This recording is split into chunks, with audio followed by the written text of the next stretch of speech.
don't think we have specific information at this point. As soon as we do, we'll be able to discuss that further. When did you find out about this patient, or the prospect of getting this patient? Yesterday. Yesterday evening, or? Yesterday late afternoon. Okay.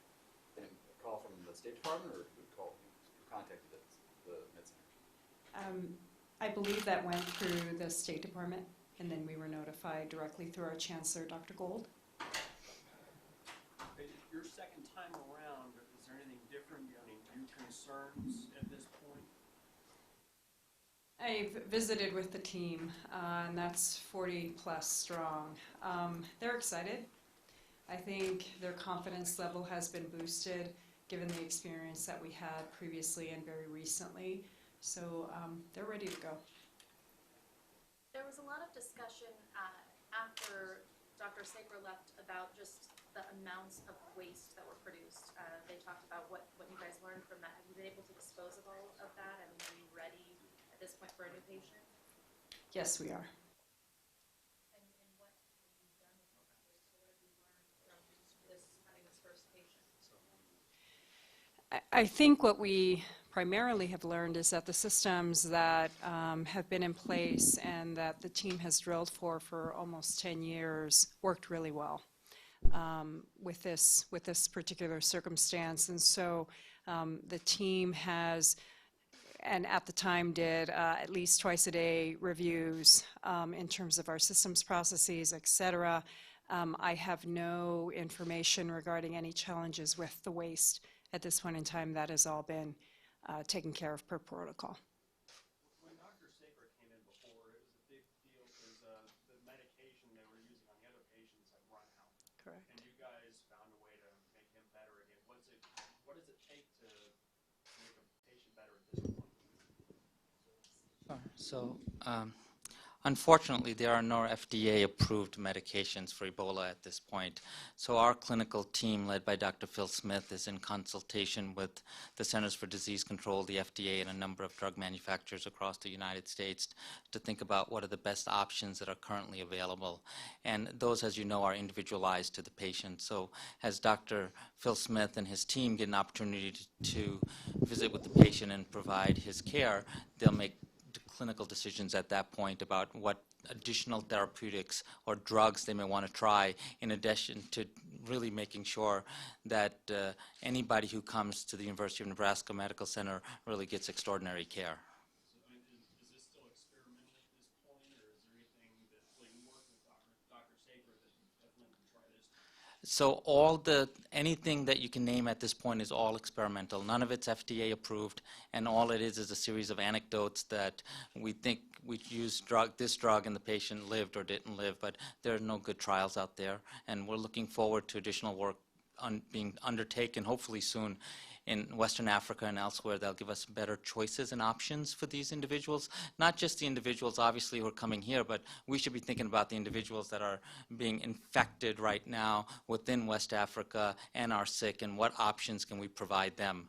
And so we're grateful for the opportunity here to take care of this patient, because as we learn, we get to share that not just with our local communities, with our national communities, but we get to share those experiences with our global communities. Is there a timeline for a vaccine that, any specifics that they think at least should have one by a certain time? No, I'm not aware of any timeline for a vaccine. Do you know if that TK Ebola is available again? That and a number of other drugs are available, but any specific decision about experimental therapeutics will be made in consultation by the medical team. Is there any samples of Dr. Saker's blood that now has those antibodies that, when we talked about Dr. Brantley's blood being used to treat him with those convalescent serums that's available? So that's really an excellent question, and that's a question that will be taken up by the clinical team to make a decision if they want to use sort of immunotherapy on any additional patients. Do we have any of does the Med Center have any of those blood samples, though, here from either Dr. Brantley or Dr. Saker? So the Med Center obviously has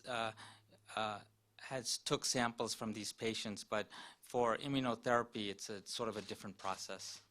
Can you elaborate a little bit? Would you say it's a different process? Like, would they have to be flown back in, I think those decisions would be made by the clinical team when they sort of get a patient, and then the logistics would be worked out at that point. It's hard to give you specifics because it really depends on the patient and what the clinical team decides. I think really the bigger issue to invite you here today is about transparency. And we want to assure that the medical center and the university are being completely transparent with the community here, not just here in Omaha in the state, but nationally about what's going on and what procedures are in place that Dr. Morris has started to talk about and can elaborate on to make sure that we're protecting our patients, protecting our employees, and ensuring the safety of our community. And so I think that's really an important point.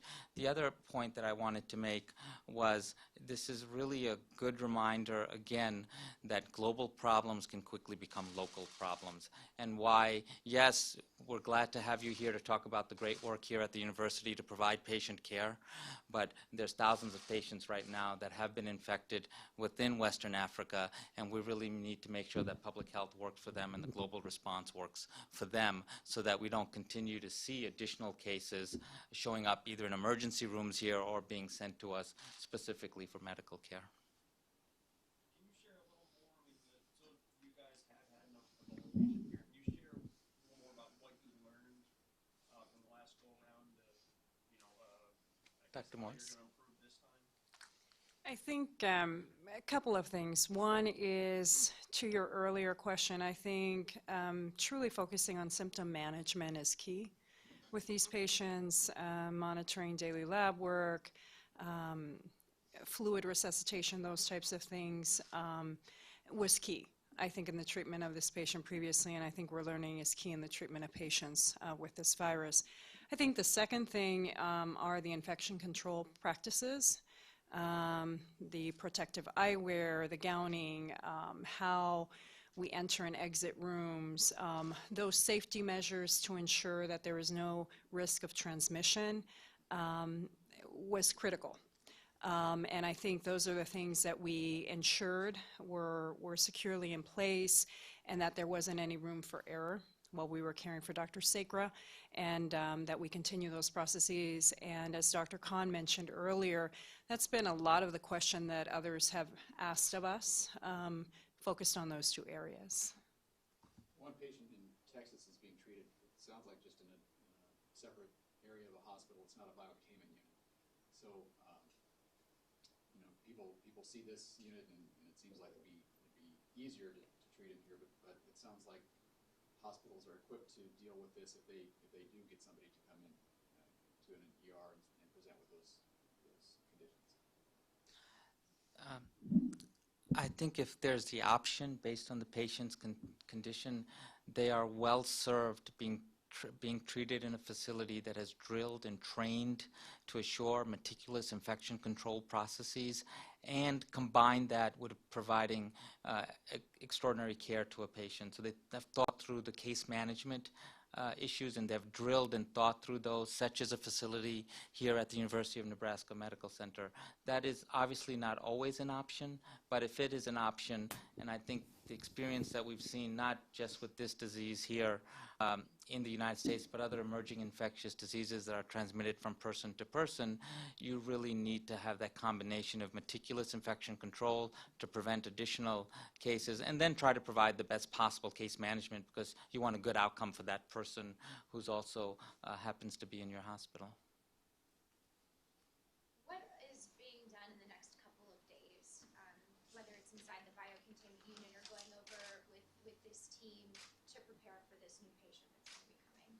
Great question. So we are mobilizing what we call our incident command structure, and that the primary focus of that are lines of communication both internally and externally, so that we can be best prepared when we receive more information regarding this individual's arrival. Secondarily, on a daily basis and following Dr. Sakra's departure, the team continues to meet and again re-reviewing protocols, procedures, ensuring that everything is secure and in place. We remain prepared after Dr. Sakra's departure in anticipation of being reactivated. So we have done that literally every day since, and so today it was a matter of just, once again, making sure that all the T's are crossed and all the I's are dotted. So this weekend is really continuing that process, making sure that we are prepared and helping to oversee the transport process. You bet. I apologize if you've addressed this already. Can you say what kind of, do you have some idea of what kind of condition this patient is coming in? We cannot at this time. Have you spoken to the patient's family? We are in the process of identifying contact information and making those contacts accordingly. You bet. Do they give you any indication when they call of why this facility was chosen for this patient? So there's a number of biocontainment facilities in the United States. The facility here at the University of Nebraska Medical Center is a 10-bed facility that now has experience with an Ebola patient and has drilled for these issues for over a decade. So I think it was given that we were chosen to be next up to accept a patient. How much discussion has there been among the different biocontainment unit staffs in the wake of Dr. Saker's release and then the other patients who've been brought here? Is there much discussion? There's continuous discussion because one of the main purposes here is to make sure that we're sharing lessons on what is the best way to protect our healthcare workers, what is the best way to treat these patients, and then how do you disseminate these lessons to a global community. And so that not only are we doing it, we need to do it. Let's pause here real quickly to see if we have any questions from our folks listening in. If there are any questions, please just state your name and state your question for Dr. Khan or Rosanna Morris, please. Yeah, hi, this is Felice Fryer with the Boston Globe. Can you tell me when you expect the next patient to arrive? And also, I just want to confirm, because I couldn't hear everything, is it going to be the exact same people who worked with Dr. Saker? I can speak to that. Arrival is anticipated sometime early next week, potentially Monday. And yes, it is the same team that will be caring for this individual as we had for Dr. Saker. How many people on that team? Latest count was 40 and growing. We've actually had individuals within our system who continue to volunteer and want to be trained to be able to be part of this care team moving forward. So there'll be new people involved this time around as well? Not exactly. They are actually in the process of being trained. So we'll use the already drilled team that has the experience, but we continue to train and onboard moving forward. Thank you. Do you have any more questions here in the room?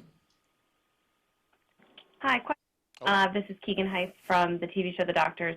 Your unit, you said, has been open since 2005.